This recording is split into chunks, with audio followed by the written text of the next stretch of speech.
Well, we'll get started. Well, good morning and welcome to the Upper Delaware Council's Partnership Summit, the first in our 35-year history. On behalf of the Upper Delaware Council, I thank you for your attendance and look forward to the ensuing exchange of information and ideas. Before we get started, I'd like to take a few minutes to introduce ourselves. My name is Aaron Robinson, and I'm the current chairman of the Upper Delaware Council. Let's go around the horn and give us your name and association. And if Lori would please do that. Sure. Well, we'll start with who is in the room with us. We'll start here with Jeff. Jeff Dexter, the Madison Township. Hi, I'm Jenny Dudko. I represent the town of Deer Park on the New York side. I'm also the vice chair of the council this year. Al Henry, Berlin Rep, the treasurer secretary of the council this year. Good morning, Tim Dugan with Pennsylvania DCNR, representing the Commonwealth of Pennsylvania. Good morning, Harold Roeder, Town of Delaware, New York. Hello, this is Larry Richardson. I represent the town of Coshocton. And on Zoom with us, we have Roger. Could you introduce yourself? Roger's on mute. It's Roger. Go ahead. Okay, my name is Roger Saumier, and I represent Shahola Township as an alternate. Could we hear from Derek, please?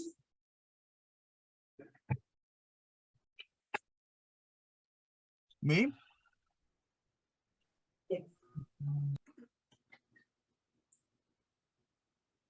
Derek is with the Sullivan County Democrat.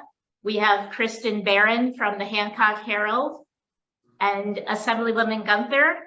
Thank you very much for joining us. Hello. Emily, would you like to introduce yourself? Hi, everyone. I'm Deputy State Director for Senator Fetterman. Nice to meet you all. Thank you for joining us. And Matt? Hey, Matt McPhillips from Assemblywoman Gunther's office. Great. Thank you so much. Well, thank everyone for coming.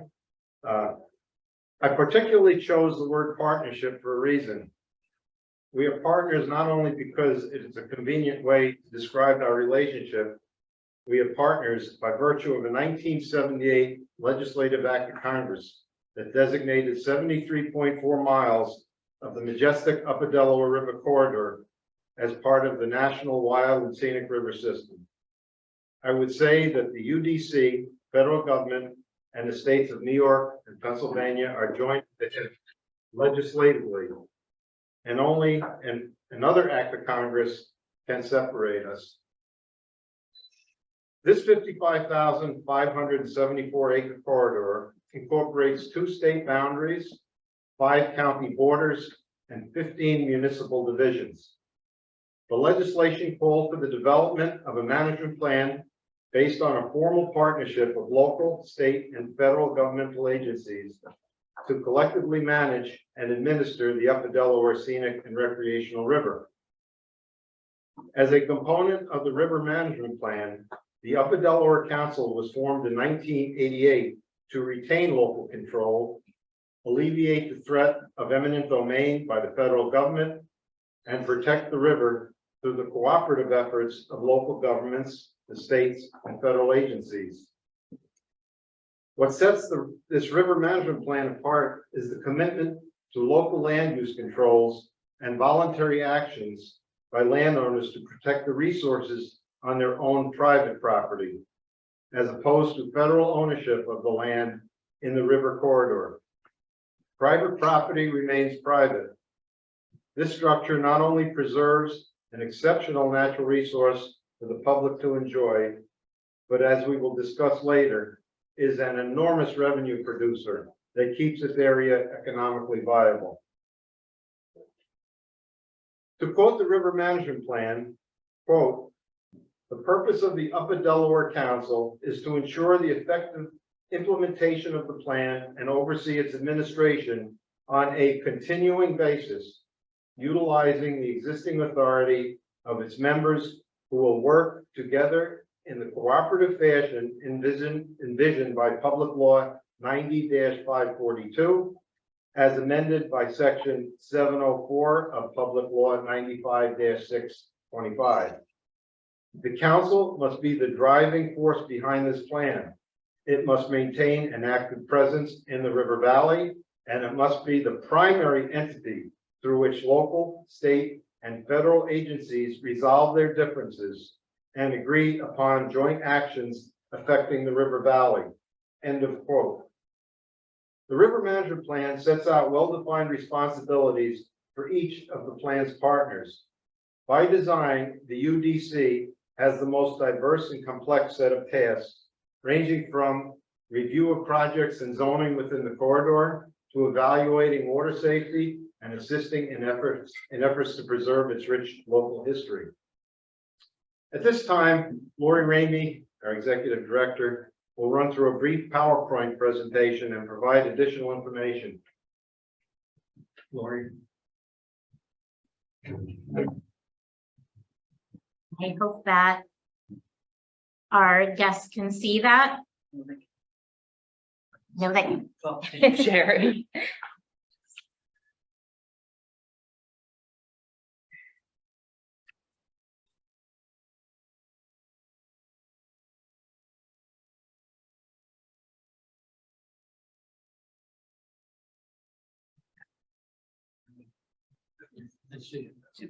Whatever you have to do to make it. Is it? I'm not familiar with PowerPoint, so to make it do the presentation. Yeah, you can hit that one. Is it this one? Mhm. Yes.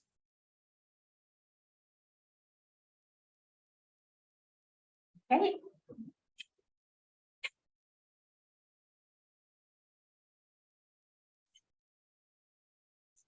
Just to give a very brief rundown of how the Upper Delaware Council came to be, back in the 1970s, there was an interest by local residents and governments in getting protection for the river because it was under some threat from trespass issues, from pollution, basically just wanting to make sure that such a pristine river was kept as it should be. So the idea was to form a partnership among federal, state, and local governments to assure that protection now and into the future.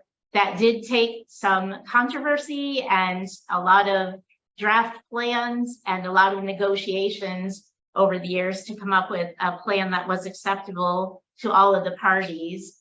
Back in 1978, the US Congress had designated a 73-mile portion of the Upper Delaware River to be part of the National Wild and Scenic River System. And after that, then the hard work began of coming up with an agreement that everyone could accept.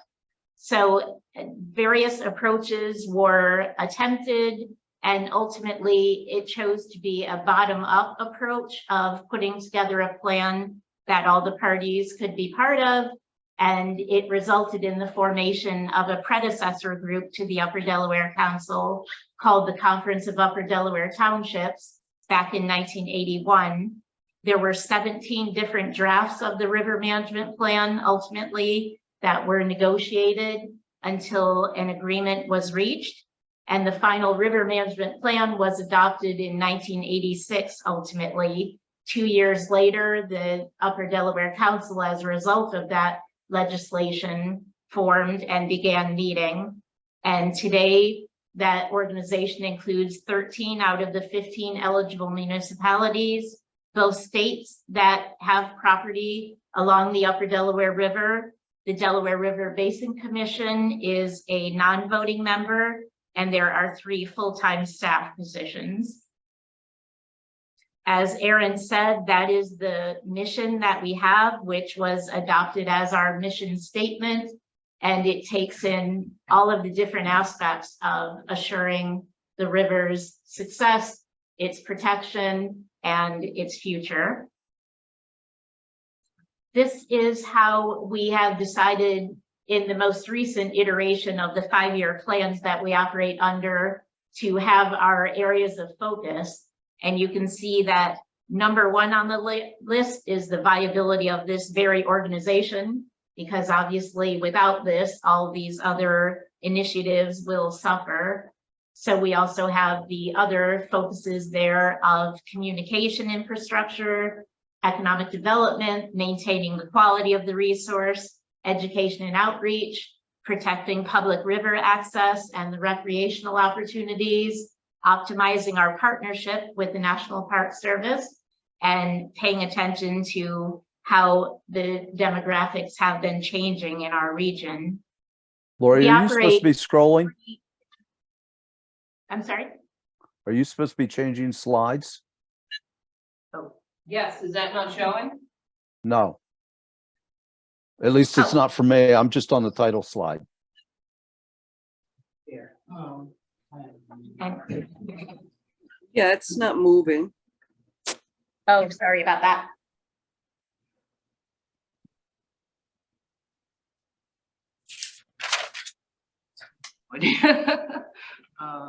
Well, just to keep it moving, we do have 3 standing committees that handle different aspects of the 60 to 80 responsibilities that are listed for the Upper Delaware Council in the River Management Plan.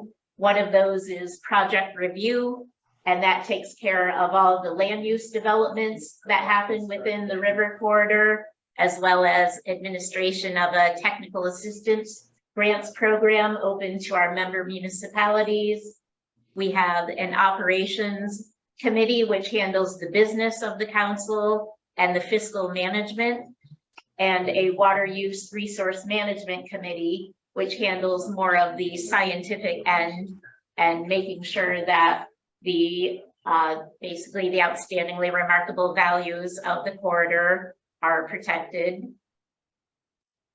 Do you still see just the title slide? No, we're on Project Review Committee. Good, so, okay. Sorry for that. So we have the 3 committees, as I mentioned, and this is what they do. Each meets monthly and has its own specific agendas. Our board members volunteer to serve on these various committees. We found recently this 1988 letter from the 3 members of Congress in office at that time, who wrote to the Upper Delaware Council after the River Management Plan completed its final review of how far-reaching this legislation would be. I won't read this to you, but it basically says at the end that if this is all successful, that 50 years from now, when the Upper Delaware is still a quality river, your children and their children will thank you for the steps you are taking today. And basically says at the beginning how unique this plan was at the time, in that it brought in the National Park Service as a federal partner, but left the land in private stewardship. And that really is, as Aaron said, what sets this apart from other units of the National Park Service. The legislation itself did include the formation of the UDC to be that coordinating agency behind the plan's administration. Then we get into what the plan was for how the UDC would be structured financially. And as you can see, the plan was that it would be a cost ratio of 60% federal and 40% from the 2 states, predicated on a $500,000 annual budget with 5 full-time positions. Both states would contribute their 20% shares, and the Department of the Interior would fund its portion through a line item in the budget of the Upper Delaware Scenic and Recreational River. However, that federal share has been met. Unfortunately, it's been at the same exact level since 1988, since the very beginning of the council. As you see there, if that same $300,000 had been adjusted for inflation, it would be closer to $770,000 today.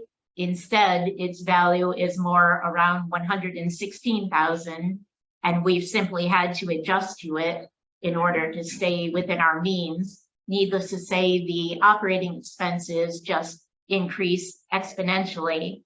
going back to the federal government to try to get an increase is going to be a difficult proposition, because we've also found through our fiscal plan that we commissioned last year that inflation has not been kind to them either, and their growth has not kept up with the cost of living. In that sustainable business model plan that we commissioned last year, these were a couple of quotes that Michael Crane, the economist, had Lori, said advance your in that slides. report. I'm sorry, Advance your slides. it's not.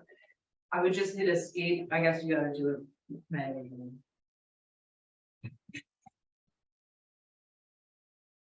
I don't know why it's not working, but maybe just go from here. Can you can see that one, right? Yes. Maybe we'll just do it from this view.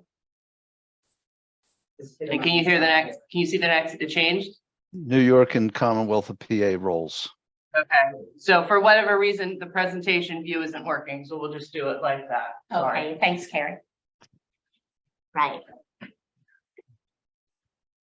So if we went back to the National Park Service and requested additional funding there, Michael Crane's quote was, that is like digging a deeper well into a depleting aquifer. So our best hope for success is that the states do agree that they made what we consider to be a commitment back when they signed their memorandums of agreement, as well as executive orders, which in Pennsylvania also translated to a permanent place within the Pennsylvania Code. And in those executive orders, they agreed that all their agencies and their goals and objectives would support the river management plan, which in turn includes this funding scenario. However, that never was institutionalized and remains at zero today. At the same time that we have this lack of funding, we also contribute very significantly to the tourism economy of the area by keeping the river clean, and all that happens on that front through our various committee work. What we've had to do as a result of this status quo federal funding and lack of state funding is to cut the staff. The 5 full-time never did happen over the course of years, but at one time, up until 2012, we had 4 full-time. Since that time, we have dropped to 3, so that the 3 staff members are all doing multiple jobs to take in what still has to be done, because there's been no decrease in the workload or in the UDC's responsibilities through the plan. So we're simply carrying on with what we have and know how to get the most out of every dollar, basically, but it's becoming untenable. Here is what we consider to be at stake, which is all that we've accomplished to date. Just to mention, we do have information folders that we'll be sending to everyone, which detail all of this same information, as well as going deeper into facts and figures to support these assertions that we're making here. But mainly our responsibility has always been, under our cooperative agreement with the National Park Service, that we are the buffer between the Park Service and the towns and townships, to make sure that any land use developments that happen are substantially conforming with the land and water use guidelines. If we did not exist, then all of the towns and townships would be under the direct responsibility of the National Park Service as management. And that was not a desirable scenario at the beginning when this whole structure was established. We do have quite a few values for our members, which are the 2 states, towns and townships, besides just the general ecosystem services. We administer grant programs for technical assistance to keep comprehensive plans and zoning up to date. And we've given out over $930,000 of the UDC's funding for that purpose, to bolster the goals and objectives of the plan.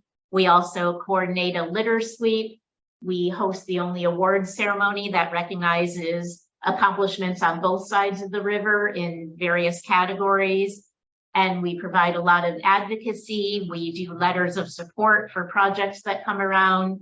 We do education. We are on a number of committees. Anything that has to do with the Upper Delaware, we're generally involved with it, and just making sure that all of our efforts are aligned.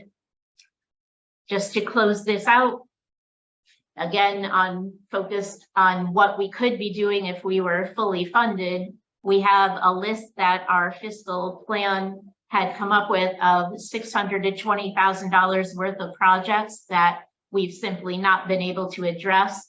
Another large one is the plan itself is from 1986, which obviously is quite dated and does not include all the different land uses that have cropped up since the 1980s, such as cell towers, natural gas drilling, all sorts of industries, solar, that just didn't exist back then at the same level, which we need the guidance on in order to review the zoning codes for them.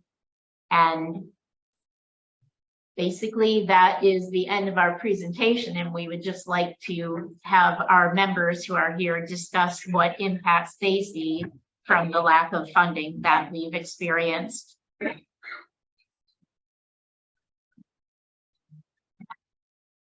Thank you, Lori. And I know it's a lot to take in a short period, but I think the folders that you receive will supplement the information. So it's only fair to discuss the economics of the area. So I put together a brief comparison. In the year 2021, the most recent year that we have figures, 269,810 visitors came to the Upper Delaware Scenic and Recreational River to boat, camp, eat, and explore a unique area. They spent, get this, $13.3 million that supported 128 jobs with a $6.9 million payroll. That generated approximately $800,000 in sales tax between the two states. And the trend is self-evident.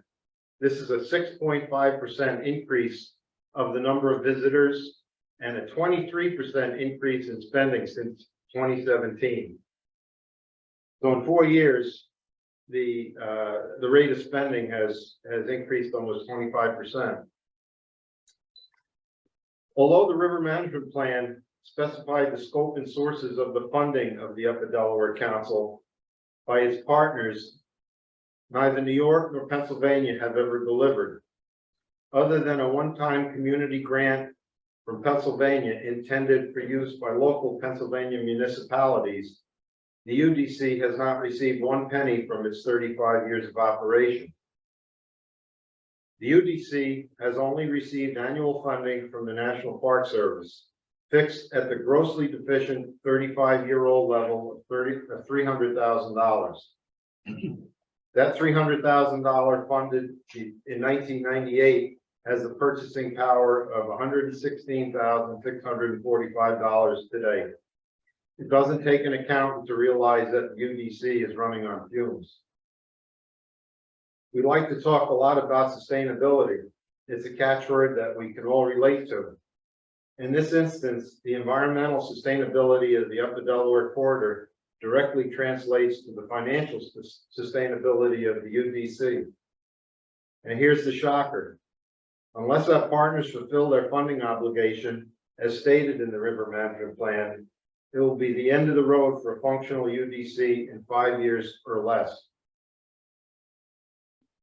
Now, for many that's attending the summit, the big question is why fund the UDC, regardless of what we've talked about so far. So let me count the ways. I think there was a poem to that nature. How do I love thee? Let me count the ways. That Shakespeare, I don't know. I'm getting off track. First point is we're a congressionally mandated organization that by current law must continue to exist to fulfill its duties. The River Management Plan contains no provision for an alternative organization to consume the responsibility and role of the Upper Delaware Council, particularly as it relates to its member townships. Should the UDC become dysfunctional, it would destroy the entire structure of this highly successful, unique partnership and undo the confidence that member townships have had in the plan. It could very well replace the uniform environmental objectives with of the River Management Plan with its fragmented past. And that's a very important point, because as part of the UDC's responsibilities, we review not only zoning, but individual projects that affect the corridor to make sure that they fall within a standardized set of objectives. If you take that away, we'll revert back to the prior to this plan, and each town had a unique set of zoning requirements, which becomes unmanageable. So just on that fact, we've made tremendous progress in keeping this environment unique and consistent. Our partners understand the purpose of the UDC and intended to fund it from the onset. The UDC has a 35-year-old track record of fulfilling its mandated responsibilities. Without question, it is time-tested. It's a long list. The UDC is 100% transparent in all aspects of its operations and finances. The UDC has provided uninterrupted certified audits of its finances. Key point. Unlike many other funded organizations, there is no risk of a lack of performance or the squandering of public funds. The UDC has an exceptional staff and needs to retain them for the long term. The UDC has been and is 100% trustworthy. The UDC is the only representative of member townships in this partnership. And funding of the UDC is cost neutral. As previously cited, the area provides an indisputable return on investment, with its economic activity generating many hundreds of thousands of dollars annually in sales tax revenue. So the big question is, how is this funding deficiency resolved? State funding must be immediately provided through a reoccurring line item commitment.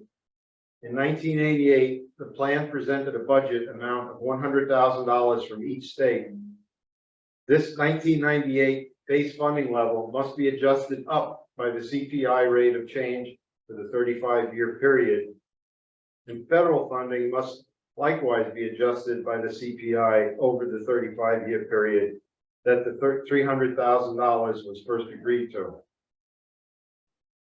So what happens if the funding is not realized by our partners? The UDC was to be the pivotal organization that made this unique proposal and agreed to plan between the feds, states, and most importantly, the local townships.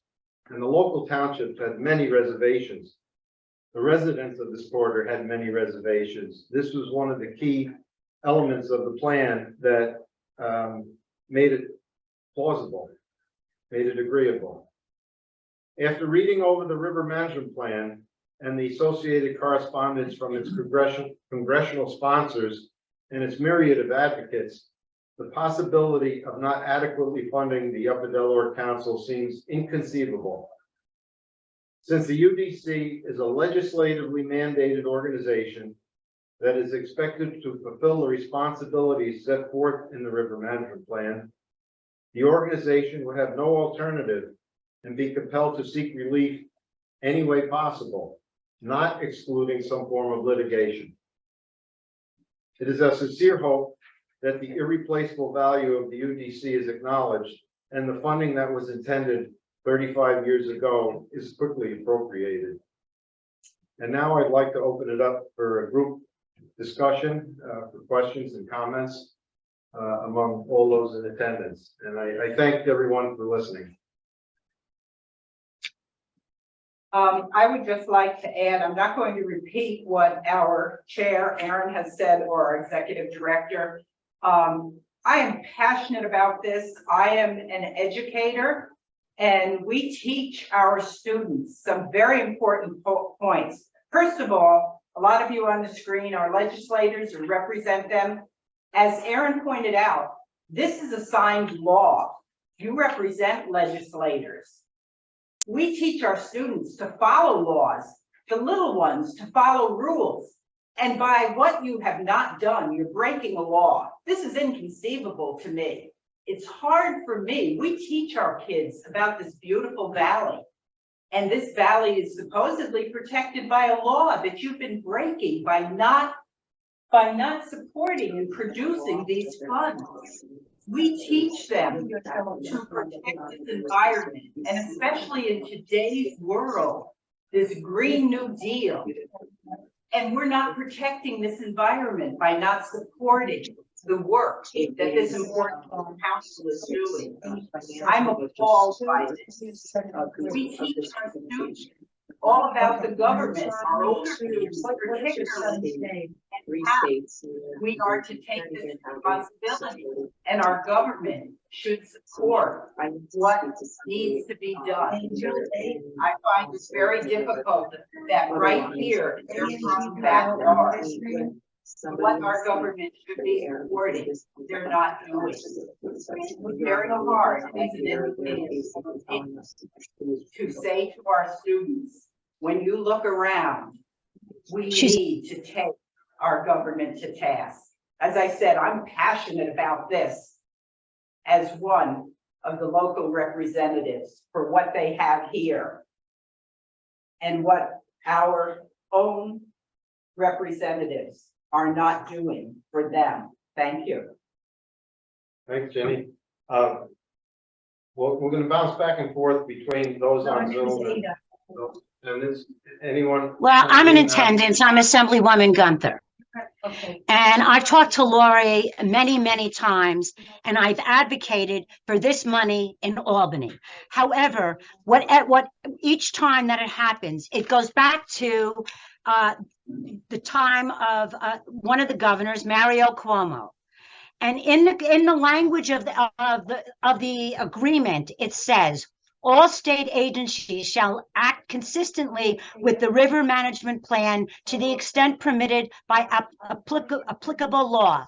The Department of Environmental Conservation shall provide to other state agencies such technical information and assistance as they may require in order to comply with this order. So basically what the New York State is saying when I go to the Ways and Means Committee is that there wasn't any financial deal. I know that Mr. Doherty, our chairman, has written things. I think Lori has talked to him about it.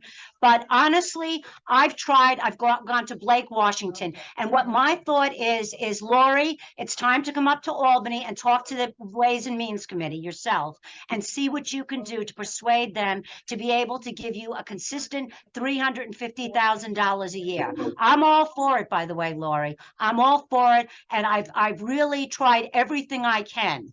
But secondly, it really hurts me that I've tried, I've asked, I've done everything I can.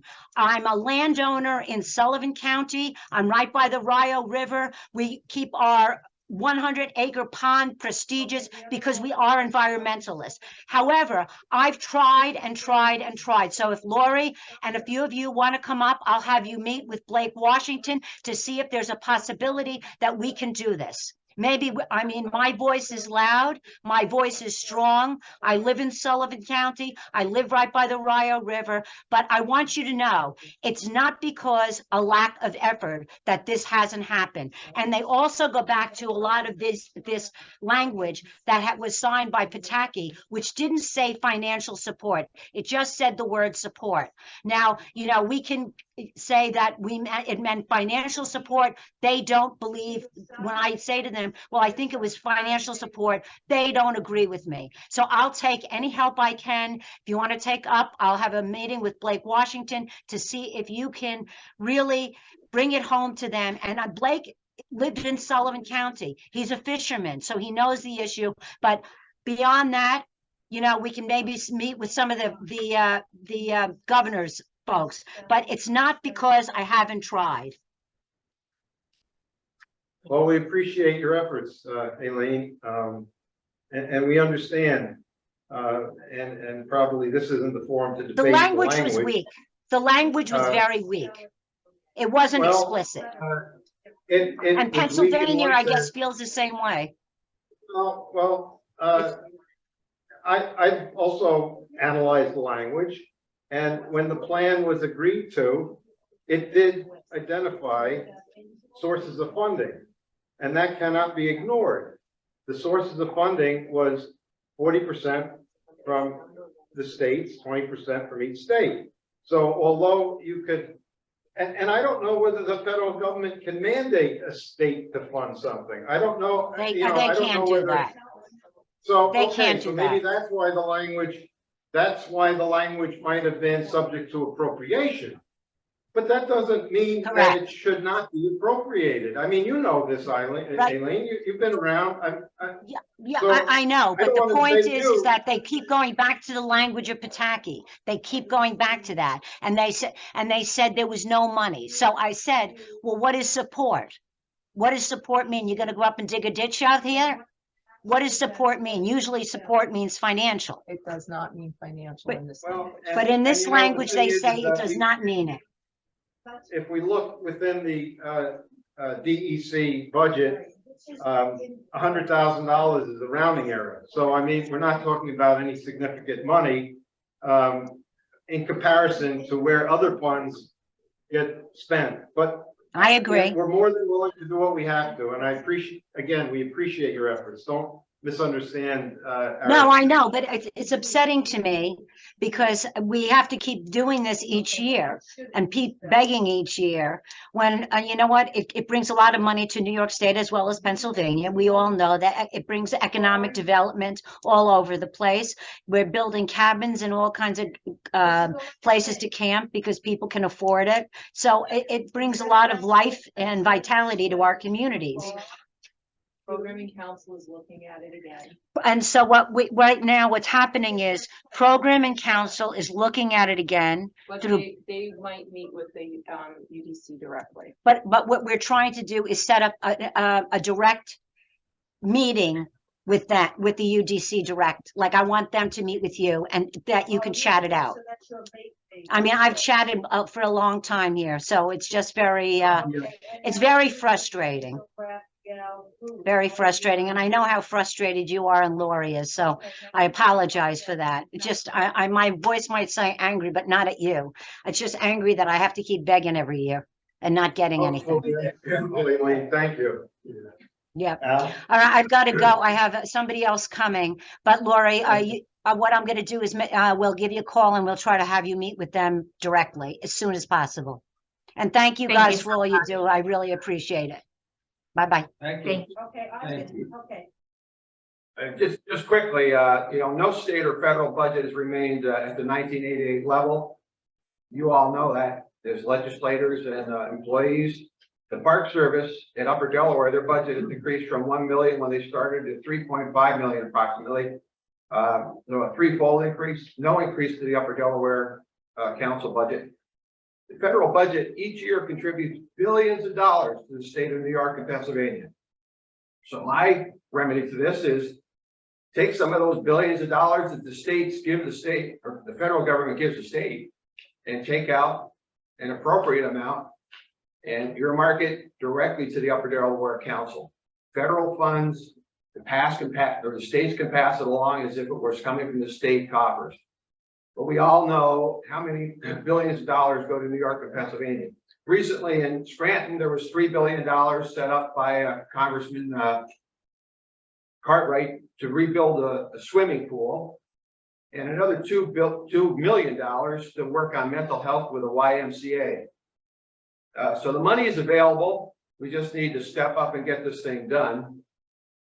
It seems as though sometimes people in Harrisburg and Albany have forgotten about the Upper Delaware River. They spend an awful lot of time on the Susquehanna and the Hudson. And you can't operate by seeking grants. This funding could be resolved very quickly. It doesn't have to come from a meeting with somebody in Albany. The money is there. It's very easy. Let's fund the council to the same funding we got to a swimming pool in McDade Park in Scranton. Thank you. Thanks, Al. Anyone on Zoom? Yeah, it's Roger. So by anyone's measure, value is the benefit received per dollar spent. And if you look at the performance of the UDC and the participating townships over the years in terms of what they've accomplished, they've delivered more value than any other organization in the Delaware River corridor. Okay, Park Service, would you say, Al, how many millions of dollars their budget has increased? Have they delivered any additional value with that money? And if you look at it per dollar spent, you're getting more value out of the UDC in terms of the stewardship and the conditions of the Upper Delaware River. Okay. And what's being asked for here is minuscule compared to the budgets of the Park Service or the donations given to some of the nonprofits in the area. We're a pittance. Okay.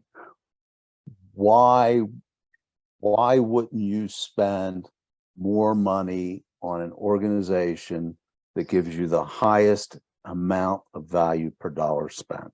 It's that simple.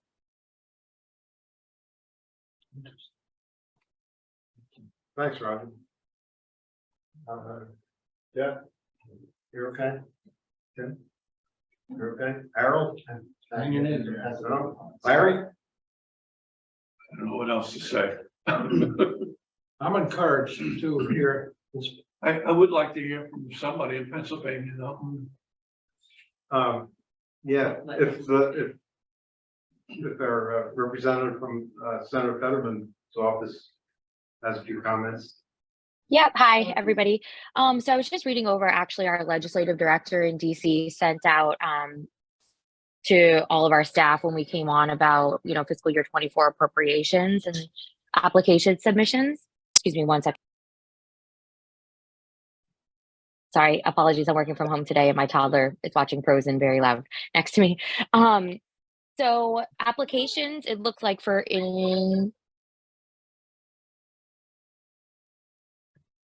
funding, it looks like we can submit applications through late March. I should be able to assist. I just have to speak with our legislative, sorry about that. He's 4. I should be able to speak with our legislative team. They wanted me to share information after the summit concluded. So our office will submit, Senator Fetterman doesn't sit on the appropriations committee, so influence, is a bit limited, but we absolutely, our office is here to assist in any sort of, applications that we can. And you can submit for programmatic funding. It's basically desired levels of funding with various spending accounts throughout the federal government. So yeah, we're happy to assist however we can in order to do that. That would be the most effective way. I agree with Assemblywoman on the state side. I think she left that, I worked in the state Senate for a long time before joining the federal government, advocating in Harrisburg and meeting with, she was speaking of New York, but meeting with the committee members as well, and Governor Shapiro's office, if possible, would also help. But again, that's not my forte at this time. So happy to do whatever we can on the legislative side for federal assistance. Thank you. Well, one of the things that I've concluded personally is that the funding structure in the river management plan is flawed. It's flawed because our funding on the federal level isn't derived directly from the Department of Interior. It's derived from a line item from the National Park Service. And that being that way competes with other Park Service expenses. So that's, in times of tight budgeting, that becomes an issue. So, would the Park Service rather fund its mandated tasks, or would it rather increase funding to the UDC to allow it to fulfill its mandated roles? So the funding is a kind of a convoluted issue in the river management plan, but it doesn't necessarily take away our mandate. That's the problem, is that what's irrefutable is the fact is we have to deliver. If we go away, the plan collapses. And if the plan collapses, there's 13 townships that are relying on this structure. And my concern, because I was around when this whole thing was a controversy, was that local municipalities would have little to no say in its identity.